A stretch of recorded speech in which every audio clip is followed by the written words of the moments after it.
This is the Saturday Morning Serial Podcast.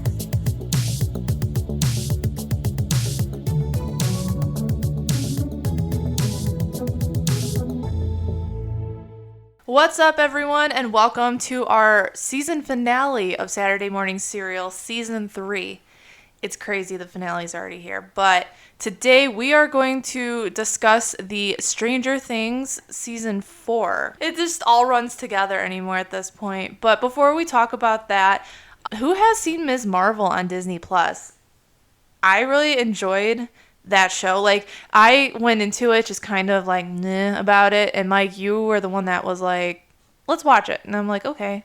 And I just really enjoyed the cultural representation of, like, it was like Islam and Pakistani people and Jersey folk. Yeah, it was just really good, and it was fun, and it was just colorful. And I mean, the only thing I kind of didn't enjoy was the ending. I thought it's a little Mrs. Incredible-ish with her power, but overall it was a really solid show. I enjoyed it. What about you, Mike? Yeah, I really enjoyed it. Marvel's getting really big at this point, and people are going to be more selective of what they can watch and what they don't watch out of the MCU now. But I'm watching everything, and I'm really enjoying these television shows more than the movies right now. Oh, yeah. And for me, Miss Marvel was like a lot of like Mitchell's and the Machines and Scott Pilgrim and Spider-Man Homecoming energy, and I really liked the cast, and I really enjoyed the different settings in Jersey and in Pakistan and this alternate dimension that they're from, and I had a lot of fun watching it. Mm-hmm. Yeah, I agree. And I really liked the cameo of Brie Larson showing that she'll be in the Marvels, which I'm looking forward to that movie. I know not a lot of people are, but I am. So it'll be interesting to see her team up. Yeah, Brie's got a great presence as Captain Marvel, and every time she's on screen, I'm always like, oh, Brie! So I'm looking forward to the Marvels, 3 female leads, a female villain. It's going to be amazing. Yeah, Zawe Ashton, I'm so excited. Tom Hiddleston's fiance. But you brought up a good point, how it seems like the shows are just so much better story-wise and just in general better than these movies that have come out so far in Marvel. And honestly, over the weekend, you probably saw in my post on social media, I saw Where the Crawdads Sing with my sister-in-laws, and my sister-in-law read the book, and I had no idea what it was. Guys, this was my favorite movie of 2022. And it had everything for me in it. It had just romance. It had angst. I love a good angsty love story. Mystery. I loved it. I went through like 8 feelings in the last like 20 minutes of that movie. The cast was amazing. So I highly, please recommend go seeing that. And it's interesting because I don't get out, regrettably, enough to see movies like that don't really fall in like my fandoms or my taste, and like not really knowing too much of a movie. And there's a lot of them before, like the trailers before this movie, that I never really noticed was coming. Like there's one coming out with Harry Styles and Florence Pugh that I never heard of, and it's coming out really soon, and I'm like, I really want to see that. So yeah, I really want to see that. And then there's like a horror movie coming out that I haven't seen yet, The Invitation. That looks really scary. Yeah. And then there's this one mystery movie coming out too that has like a full all-star cast. It's got Margot Robbie. Mike, have you seen that trailer for that? Yeah, we saw this trailer before Thor. Yeah, so that looks really good too. So definitely going to branch out more, definitely. So with that, we're going to start our Stranger Things discussion here, and the kids are grown up. I mean, it's just so crazy how they go from these little babies to they're now in high school, and that's what episode 1 does. Like, episode 1, though, really makes the show take off, and it establishes the story and the characters and just where they're at with their lives. And remember, at the end of season 3, Elle goes and lives with Joyce, Will, and Jonathan, and they move to California, and that's where they currently are. And Will and Eleven, they enter high school, and we kind of see how Eleven is adapting in real life with school, with her social life, and it's really sad. No powers either. True. Yeah. We see her struggling. She's got bullies. Yeah, they laugh at her, and it's like, come on, like, I feel so bad for her. And then she misses Mike because Mike is still back at Hawkins. So very angsty stuff right there. And then Jonathan, he he gets questioned, like, where's Nancy? Where's Nancy? And they're still together, but you can tell there's something going on. And he turns to be a stoner with his best friend. Is it Argyle?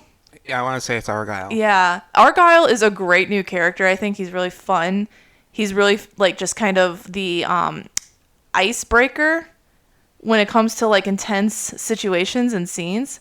I really enjoyed his performance. I can't think of the actor's name right now, but he was really good. And Hopper, like I said, it picks up pretty much. Do you agree, Mike? Right after season 3. So Hopper is alive. He has been taken into a concentration camp in Russia.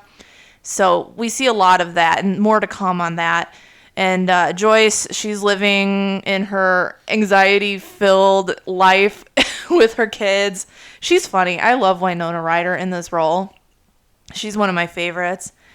And then is the fun part. This is where all the fans love this. Mike and Dustin, they want to try to fit into the Hellfire Club, which is just a glorified Dungeons and Dragons club. But they're, like, really into, like, band, like, playing music and band and all that stuff. So Eddie is introduced to the show, Eddie Munson, and he has completely become a fan favorite. And he's the head of the Hellfire Club, and he's an outsider. And a lot of people relate to him for being an outsider. So more to come on him. And Lucas is actually on the basketball team with the popular guys. And he's trying to establish a medium type of relationship between wanting to be with the popular boys, but also trying to be friends with Mike and Dustin as well. Max, she's visibly distraught and depressed. She lost Billy last season, and you can tell she's just going through a lot of stuff. And again, more to come on that. So in this episode, too, we are introduced to a very minor character, but she's a very important part of the story, and her name is Chrissy, and she's the head cheerleader dating the head of the basketball team.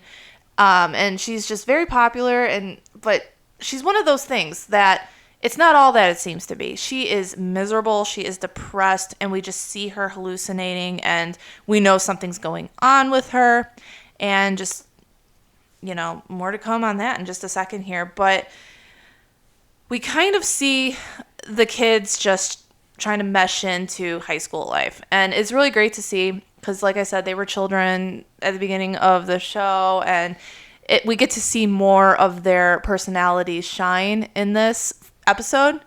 So anyway, getting back to Eddie and then Chrissy as well. So the show really takes off in this episode, like I said, right off the bat here. Chrissy asks Eddie for some drugs, and they go back to his trailer because she wants something a little stronger, and the internet is making me want to ship these two because they share a really sweet moment in the woods. Like, Chrissy is, like, so scared and distraught, and Eddie is trying to make her laugh, and it's cute because she does laugh, and just it's great. It's a really cute scene, and unfortunately, it gets cut short because Vecna comes, and he just kills Chrissy. And it's so gruesome. I think this was definitely hands down the most gruesome episode of Stranger Things. And then it just gets worse. But the way she dies is just terrible. And she gets killed right in Eddie's trailer. So chaos ensures of that. So episode 2 is when things start to be like, oh, a girl died in our town, and the rumors start. Mike sets out, was it spring break? I can't remember. But it was spring break, yeah. Yeah, he sets out to California to visit Elle. And Elle is lying to him that she is doing so good in school, she's got all these friends, and that nothing is wrong. But it all comes to fruition, and that, she gets bullied, and it's so sad because she tries to use her power against her bullies, and it just makes things worse. They laugh just right in her face, to the point where there's a part in the skating rink where she bashes her bully's nose with a skate. But let's be real, she had that coming, right? I don't agree. I was kind of frightened of Elle at that moment. Yeah. Yeah. I mean, that's not like girl trauma. That's not No. like what girls do to each other. No. She just, yeah, that was violence. It Was was. uncalled for 11. yeah. And then meanwhile, Eddie is wanted for killing Chrissy. And the captain of the basketball team is making it worse because Chrissy was his girlfriend. And he's like, Eddie and his friends are freaks, blah, blah, blah. And then Dustin, he knows immediately what's going on. And he gathers up the gang consisting of Steve and Robin, who currently work at Family Video. I love how they have these jobs. Like, it's so funny to me. And then they get Max, and then they look for Eddie. So once they find Eddie, they reassure him that they're on their side, and they fill him in on, yeah, this town is cursed. And it's so funny how he's just, like, looking at them like, what? Nancy is back, and she is her school's top newspaper editor, and her friend, and I can't remember the friend's name, but they set out to the trailer park to find Eddie's uncle to talk to him more about Chrissy's death, because Nancy knows, too, probably what's going on. Nancy's friend is next to perish via Vecna, the same way Chrissy died. So that part was really, like, off-putting. I was like, oh, man. And then the gang finds Nancy, and together they start to formulate a plan. Episode 3, and this is the part of the show where I started getting a little, like, this is getting dragged out, is when the Russian concentration camp parts with Hopper, Joyce, Murray. Prison. Yeah. Prison. Yeah, there's a difference between a prison and a concentration There camp. is. Very big difference. Yeah. So overall, then the rest of this episode just consists of them hiding Eddie, and then they're bringing him food. I think that's adorable. The basketball players are out for Eddie, and Lucas is just very conflicted on whose side to take. And then another thing that I found interesting, and Mike, you are calling this, is Will is having some inner angst going on. Will is very outwardly struggling with something on the inside, and you couldn't quite put your finger on it, but I'm a firm believer that Will Byers is of the LGBTQA plus community. Hopefully I got all those letters in there. And he feels like an outsider, much like Eddie or Al does. So he fits right in with this group, and he really doesn't have anyone to come forward to and talk to because his brother is a stoner, and Elle's got her own problems, and his mom is busy with her job, and he doesn't have anyone to talk to, and he's just got a lot of this inward angst. Mm-hmm. Yeah, I feel really bad for Will in this season. Like, and I love Will. He never asked to have any of this happen to him. So, yeah. And then, speaking of angst, Elle and Mike are having issues. Like, Mike is having problems saying, I love you, and Elle is, like, so hurt by that. And in between that, and then she gets into some legal trouble from bashing the girl with Escape. She can't win. And she is arrested, and because she's arrested for physical assault, and Dr. Sam Owens is back, and he comes to ask her for help. And this was kind of like the part two where I'm just like, what's going on? I got a little confused. And, but yeah, he was like treating her all nice and buying her dinner and stuff. And I'm just like, bro, you're shady. But he's like, I can give you your powers back. And she's like, And then she wants to prove to Mike that she can be a superhero. But anyway, Nancy and Robin form a weird friendship. It's really funny because they start researching what happened. There's like this abandoned mansion in Hawkins, and it's said that a man named Victor Creel killed his family. And they want to root out the problem because Nancy and Robin know it was probably not Victor Creel that killed his family. Because the style of killing is very similar to what happened to Chrissy. So they're like, "What? How did this happen?" Nearly, 30 years later? Yeah, like Vecna, he like disassembles the limbs and then the eyes and everything. The eyes were like a dead giveaway. So they're trying to research Victor Creel, where he's at, and it's really funny that they go to the hospital. This is in the next episode. They go to the hospital and they have this whole spiel, and these two just form such a great girl friendship that they're so polar opposite, but they eventually like become really good friends. So it was good to see. So meanwhile, poor Max. I feel so bad for Max in this whole entire season. And she's just so distraught by Billy. And she goes and sees this school guidance counselor, which they put two and two together that Vecna is preying on the ones that go to this counselor. Chrissy went, the friend of Nancy's went, and Max went to the counselor, and she's starting to see things like the clock that everyone sees that associates with Vecna. And one of the basketball players starts to hallucinate about Vecna. So that's very interesting that like Vecna is starting to affect these guys that are out for Eddie. So we get into episode 4, which is and I put Dear freaking Billy in my notes because this episode holds one of the best parts of the show in as a whole. Like, it was crazy. But Max is just hallucinating up a storm with Vecna at this point, and they try to figure out why her hallucinations and how to cure her and all this. Mike, Will, Jonathan, and Argyle, they think of an escape out of the house because they are under house arrest. The police, or I don't know who, the government force that took Elle, they didn't want them to find her, so they placed them under house arrest. And it's really funny how they get out because they take Argyle's surf pizza van. And then Joyce and Murray, this is the part where they're about to board a plane and get to the Russian prison. And Hopper is seen at the concentration camp. He's very malnourished, bruised, and weak. He's not this like burly guy that we're used to seeing. And he strikes deals so he can try to escape. And like I said, these prison scenes were just so dragged out. And my brother and I were talking about it too. It was like, oh, okay. And also, like, we didn't like how it was just so easy for them to just go in and just do stuff. I don't know. And then, again, back to Max. Like, she writes these letters to everybody, and she tells them to read them after she passes away, which I was like, no, Max, like, come on. And then she writes one for Billy, and that part is just so sad when she's sitting at his tombstone and reading her letter to Billy and all the things that she wishes could have happened. And yeah, but before we get into the last part of that, Nancy and Robin, they disguise themselves as students, and then they get into the mental asylum where Victor Creel is kept.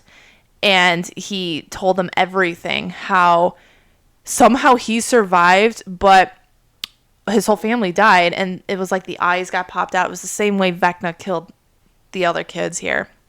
And later on, we learn what really happened to his son, but I digress.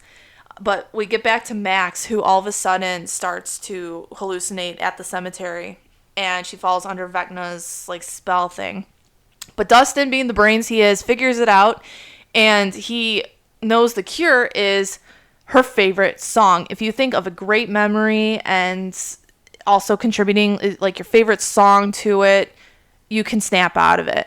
And Running Up the Hill by Kate Bush has become such a anthem for not only the show, but it has just made the charts again, and she's made so much money off a song she did like in the 80s, something like that. Yeah. Yes.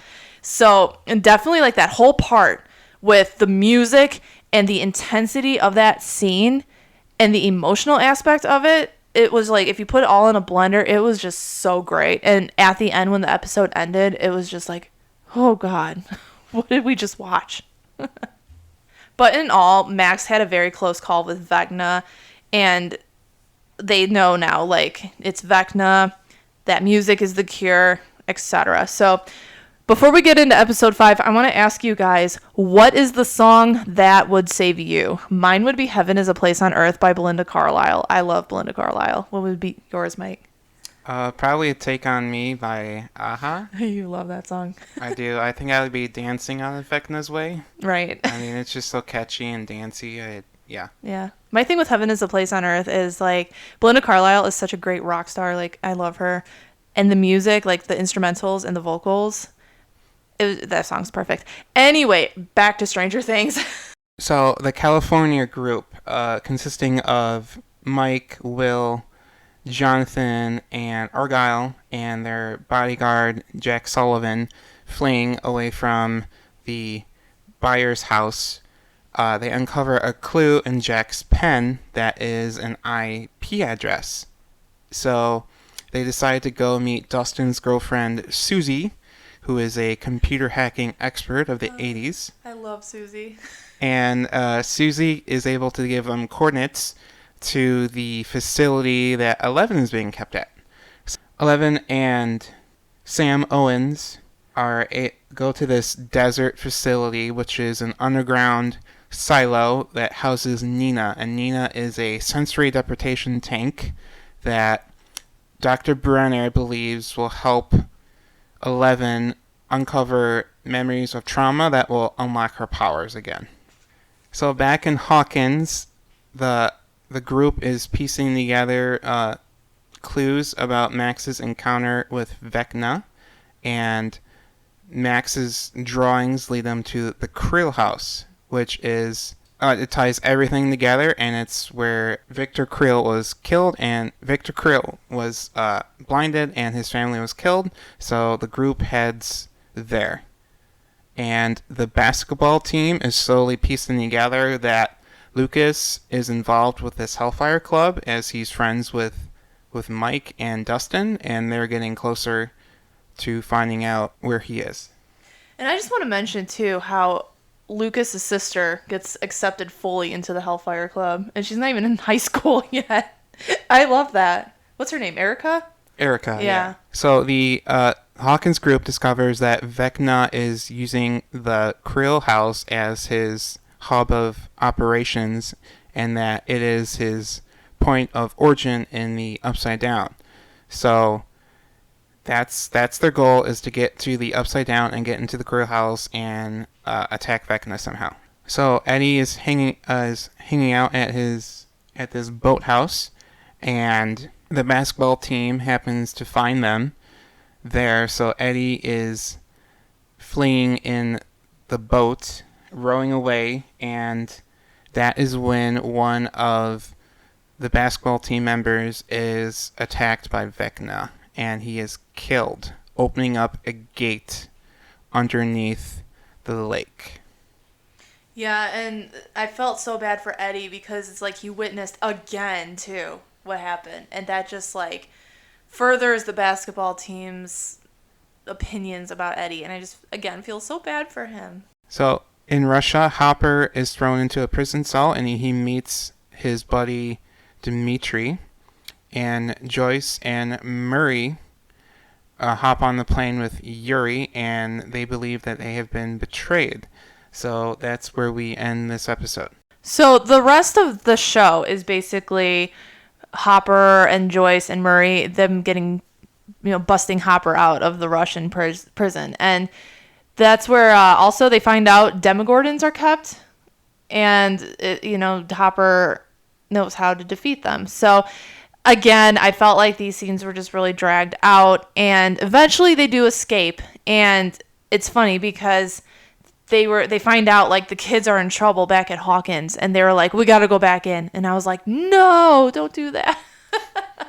But that's basically that. And then they come back and they go back into the prison to kill the Demogorgons to give the kids a chance at fighting Vecna, because it's all connected. It's all a hive mind. Yeah.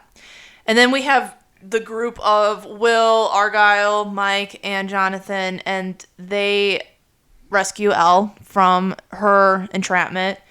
And after Papa dies. Yeah, which we'll get to in a second. So they really didn't have a lot to do with the story this time around. I don't know. What did you think, Mike, about that? Yeah, generally, the Russian group and the California group were really struggling to add to the story. Mm-hmm. And at the end of the day, the California group's end goal was to put Elle in a freezer so that she could save Max. And the Russians group, just end goal was to just kill the Demogorgons. And both were really drawn out narratives for me. And even looking through my notes, I'm confusing all of these characters' names. I can't keep an order of everything that's happening, so it really does jumble together. If you think about the show as a whole, the season as a whole, it's just like one big solid like thing. And I always forgot like Mike and Will were even part of the story.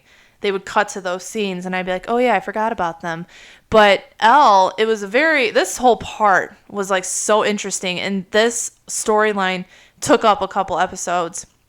She is back at the facility and she is getting her power back, but she's also going back through her memories. And the show actually opens, the season opens of them showing all the kids deceased. 2 through 11, right? Yeah. All killed in a massacre fashion. And then we see her remembering interacting with one of the, what would you call him? He's an orderly. Yeah. And he's just like, well, look who finally, in a very... Snape? Yeah, way. But no, he was just really unsettling. But she kind of forms like a small friendship with him and feels kind of comfortable with him. And then we find out he's number one. And he's the one that set the bar for everyone else. But and then we find out down the line he's Vecna. Because him and Elle had a falling out and Elle sent him to the Upside Down. Elle tried to help him escape after he told her that Brenner and the other children were going to kill her. And he had Elle remove this transmitter, like power dampener from his neck. Big no-no. Mm-hmm. He used it to massacre the children, and in response, Elle punched his butt through another dimension into the Upside Down, where he was able to harness the hive mind of the Upside Down and become kind of like the mind behind the hive, and not only give birth to the Mind Flayer itself, but also harness the Demogorgons. Mm-hmm. Yeah, and for the longest time, she felt like it was her fault. And she looked like she was framed, killing all of them. So it was... Yeah, I mean, she didn't kill these children, but she did bash someone's face in with a roller skating... Mm-hmm. Yeah. roller skate. But that was number one, a.k.a. Vecna.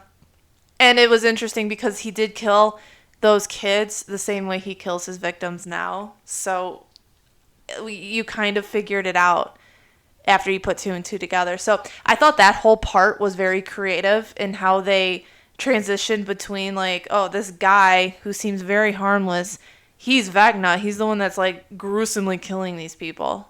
So yeah, that was great. But that whole part too with like Elle and then like the government, I still don't know who they are. They're like the government of something. They swoop into this laboratory and eventually Papa is killed. So she's conflicted. She's like mourning, but yet she's like, well, bye. Well, Papa wanted her to stay and master her powers before she went and fought Vecna. Mm-hmm. But she realized she didn't have a lot of time. And she kind of hopped in her X-Wing and left Dagobah to go fight Darth Vader. Yeah, right? Yeah, I mean, her friends are in danger and she needed to be there now. So... But yeah, they couldn't get her there, so they used the freezer and the box, the sensory deprivation tank to send her into, what do we call this, the Mind Zone? Something like that, which we're going to pause there because we're going to talk about the group in Hawkins at this point too, that they formulate this awesome plan and then they go to the Upside Down. Yes, the plan is for Eddie and Dustin to create a distraction and get Vecna's attention, and for Nancy, Steve, and Robin to go attack Vecna's body while he's vulnerable, trying to attack Max. So Max is bait, Dustin is a distraction, mm-hmm. and Steve, Nancy, and Robin are going to deliver the kill shot. Yep. Yeah, and everyone loves the scene with Eddie and Dustin. Eddie playing what's it called? The Puppet Masters? Master of Puppets by Metallica. Yeah, that part was amazing. It's totally metal, dude. Yeah, it was phenomenal. And, but can we talk about Steve, too? How his character has really come around, him showing his care and concern for Nancy. Like, Who predicts that him and Nancy are going to get back together? But in the end, Nancy and Jonathan reunite, so I don't know. But they're on rocky terms as well because Jonathan is still keeping a secret of his college acceptance letter away from Nancy. Yeah. Jonathan wants to stay home and be with his family in California, and Nancy wants to be this big shot reporter. And who can blame her? Because Nancy is really good at her job. Nancy's awesome. I really do have a soft spot for like Lois Lane, Jessica Jones, and now Nancy Wheeler. They're just women who are determined to solve the case. Yeah, and then speaking of relationships too, we all remember Lucas and Max getting together in season 3. They aren't together now, but he still deeply cares for her, and the ending is really sad in this series. And yes, Lucas is protecting Max while she is being bait for Vecna, and Eleven is able to enter her mind and protect her from Vecna. But unfortunately, Jason gets involved, and he crushes her Walkman, and he kills Kate Bush. Kate Bush is gone. We don't hear Kate Bush again, and it's just the saddest thing that we don't hear that rockin' song again. So Lucas has no way to protect Max. And unfortunately, Vecna overpowers Eleven, and Vecna is able to get his 4th kill and open up the gates to the Upside Down and kill Max. But only for a minute, because somehow Eleven is able to defibrillate Max's heart and restart it so that she's alive. But unfortunately, she's a vegetable. yeah, it's so sad. It's so sad what happened to Max. Yeah, like, I was shocked that they just went for it. I thought 11 was going to help. Like, I thought she was going to save the day, like always, but... No, this is Empire Strikes man. Back. Like- This is the heroes have to suffer defeat. This is Infinity War. This is Empire Strikes Back. This is Two Towers. The heroes have to suffer defeat, and they have to come back stronger together and crush the bad guy. Well, I'm just really glad that the head basketball player got... Did Vecna even get him, or did he just die? I think, like, the house fell on him or something. He was just, like, knocked out by Lucas, and then the gates opened up. Oh, and that's right. He was kind of just split in half. Yeah, he was incinerated. It's just so sad because, like, Max came to, and she's telling Lucas, like, I don't want to die. I can't see. And then they bring her to the hospital, and then that's when the whole entire group reunites together. And 11 is like, I can't see your mind. And people are wondering, like, is Max really dead? I personally think that Vecna is using her as, like, a puppet. Like, maybe he possessed her somehow, and she's going to be used as bait for the kids. I have no idea. Oh, well, you got to think about the songs in this series, Amanda. Running Up That Hill by Kate Bush has a line that says, "Get us to swap places." And, of course, Eddie was jamming out to Master of Puppets. Right. And Vecna's body was practically destroyed by 2 Molotov cocktails and probably 3 or 4 shotgun blasts. Yeah. So his body is toast. I don't think he's going to live long. My plan, what I think is going to happen, is that Vecna is going to use Max's body from now on. Because Max doesn't have a consciousness. Her mind is gone. Yeah. So I'm really looking forward to Sadie Sink possibly playing Vecna in the future season and kind of being an inside agent. Mm-hmm. Oh, yeah. I'd love to see that. And then also we lose Eddie in this, series. It's just, like, so sad. Like, they just keep dropping like flies. Oh my God, this character that they introduced in this season who becomes a fan favorite is killed off near the end of the season. That's never happened before on this show. Like, sarcasm. Oh, golly gee. Sarcasm alert. I know, but everyone just loved Eddie and connected with him, and it was really sad. But you know what? He had a great character arc in a couple episodes. I don't think he did. Really? I think because he was just like, I didn't run away this time, and I did this, and why did Eddie need feel the need to save this town when they treated him like that, when they thought he was a murderer? Why did he feel the need to die for them? I feel like maybe he could have tried to redeem himself somehow with this. Eddie's name needs to be cleared for his full redemption arc to stick with me. Well, a lot of people think that he's not dead because apparently these like bat things in the Upside Down don't kill. Explain. Go on. I don't know. That's all I heard, and that he could still be alive roaming around the Upside Down. Maybe they drained all his blood. Yeah, who knows? I don't know. They're not like chomping predators bats, but yeah, they'll get your blood. Mm-hmm. One thing I really wanted to see more in this series was Dustin. I feel like more like the majority of the OG characters got shunned a little bit. Like Will, yeah, they gave him like that angsty background, but we barely got to see him. Jonathan, like they just like took the easy way out, made Jonathan a stoner, and didn't give a shit about anything this whole entire series, basically. And then Mike, he was around, but I don't know. I think that they had a great possibility for Will to be in Hawkins and being the one to lead the crew into the Upside Down because of his past experience there. That would have been cool. Yeah. And then, I like I said, I love Winona Ryder as Joyce. So she was great in this. This great in this whole entire show. I just love her. She's a mom and very worrisome of everything. But this Russian storyline didn't service Hopper, and it didn't service Murray, and it didn't service Joyce. Like, it was just such a drag to watch. Yeah.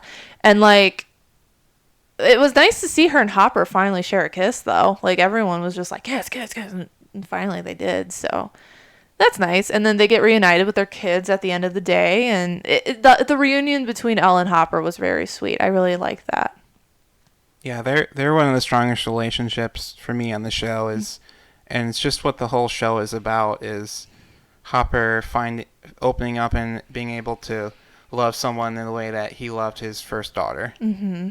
And then after, let's talk about the fact that Will is feeling his Peter Tingle with Vecna. It's more like a Voldemort scar sense. Yeah. It's like he can feel Vecna's presence because he's back in Hawkins. Mm-hmm. So. And then the show ends with them looking at the split of the what do you call it? Like the upside down fracture, upside down, like crack. Yeah, earth pothole. Fissure. Let's call it fissure. Yeah. And the whole town's like move. Smoking and stuff, and the characters are just looking. So 22 people died in a supposed earthquake. Yeah, so it'll be interesting to see what season 5 brings. And like we say, we think Sadie Sink could come back as Vecna. She's got the chops. Oh, Give her more. I love her. Like, I think she's I love Dustin. Who doesn't love Dustin? But I do enjoy Max. I really like Max. So, and I was really sad to see what happened to her. But for the story, it was great. Overall, I really enjoyed this season more than the others. But I love angst. I love mystery. And this was just, and the music. Like, can we talk about the music in this for a second? Like, when they advertised this season, from day one, they used a rendition of Separate Ways by Journey. And I loved that. I downloaded it. Oh, I didn't even watch any of the trailers for the season. Yeah. I missed out, I guess. But yeah, Running Up That Hill, and then the Master of Puppets or whatever by Metallica, just everything. And then we actually went to a pop-up store here in Chicago, and that was really cool. It was a Stranger Things themed store. They had all the merch from the show, but it also had reconstructed like locations. Yeah, like photo opportunities. Like we got our picture taken in the buyers' living room with the lights and everything, and then they had like 80s music playing. It was really fun. They had all the 80s packaging, too, and some of it was actually upside down. Mm-hmm. It was really cool. I believe it's a traveling thing, so look into that if you're curious. It's definitely worth it, and it's free. Mm-hmm. Yeah, it was really fun. The souvenirs are overpriced by, like, 100%. But yeah, I paid $8 for a plastic ice cream scoop that said Scoops Ahoy. No regrets, though. No regrets. So overall, like, this show, I was just, like, I was a general fan. I liked it, but I was never, like, obsessed with it, like it's not like one of my fandoms or anything, but after this season I can't stop thinking about some of the parts, like the part with Eddie playing the song, and the Kate Bush part with Max, and it was just overall just I like the vibe, I like the aesthetic of it, but there were a lot of weak points in it as well. So yeah, it was good, and I can say I'm a solid fan now of the show. Yeah, I wouldn't say I'm a diehard fan by any means, because Stranger Things is just like a period in your life when it comes out, and it's what you obsess over while you're watching it, and everyone's talking about, and then like the anticipation kind of dies, and everyone's watched the show, and you'll kind of move on with your life. But for that period, it's like Stranger Things, Stranger Things, Stranger Things, and I will say that the time that the amount of thought that I've given this show after it's ended since I've seen this season has been more so than previous seasons. Yeah, I agree. I'm really looking forward to a shorter season next season, which, I mean, any other circumstance, I'd love a longer season, except on like a highly serialized show or a procedural. But on a show like this, yeah, they got to get rid of some of these characters. Yeah. They need to bench a lot of them, because there's just so many characters, and reading through my notes, I can't keep up with the 3 different storylines involving 12 characters each. It's hard. It's a lot. Yeah. And it was just such a long episode. Each episode was an hour or so. And when I say so, I mean probably like an hour and like 10 minutes. But the season finale, it was broken into 2 parts, and the last 2 episodes were released just earlier this month. And the last episode was, 2.5 hours long? Yeah, it was crazy. It was a long movie. It felt like a movie, yeah. It was just so, but a lot of it, again, was so dragged out. They just tried to cover so much area in this, I didn't understand, why everyone had to be separated for this. So... But yeah, I mean, overall, it was solid. It was good. The characters were very likable, especially the newcomer Eddie, and I really liked Argyle. But yeah, we're looking forward to season 5, and it'll be interesting to see how they wrap it up. Yeah, I'm very looking forward to seeing how this show ends and what possible spin-offs we might get. Mm-hmm. Well, with that, that'll do it for our whole entire season 3 of Saturday Morning Serial, and I'm excited to have Mike on as my co-host full-time, and you guys want to keep an eye out on social media, because we're going to do a whole new rebrand, and it's going to be great. And all we can do is keep going and keep progressing with this podcast. And I really appreciate everyone tuning in and just following the pages. And I recently collabed with the Jacked Up podcast, so I will be posting that episode. It was really fun. We talked about Pixar, DreamWorks, and just animated movies in general, so that was fun. So really excited to bring you guys season 4. We're hoping around the fall time, September, so you don't want to miss out. We'll let you guys know when we drop our first episode, and I hope you guys have a great rest of your summer, and I will talk to you then. Talk to you later.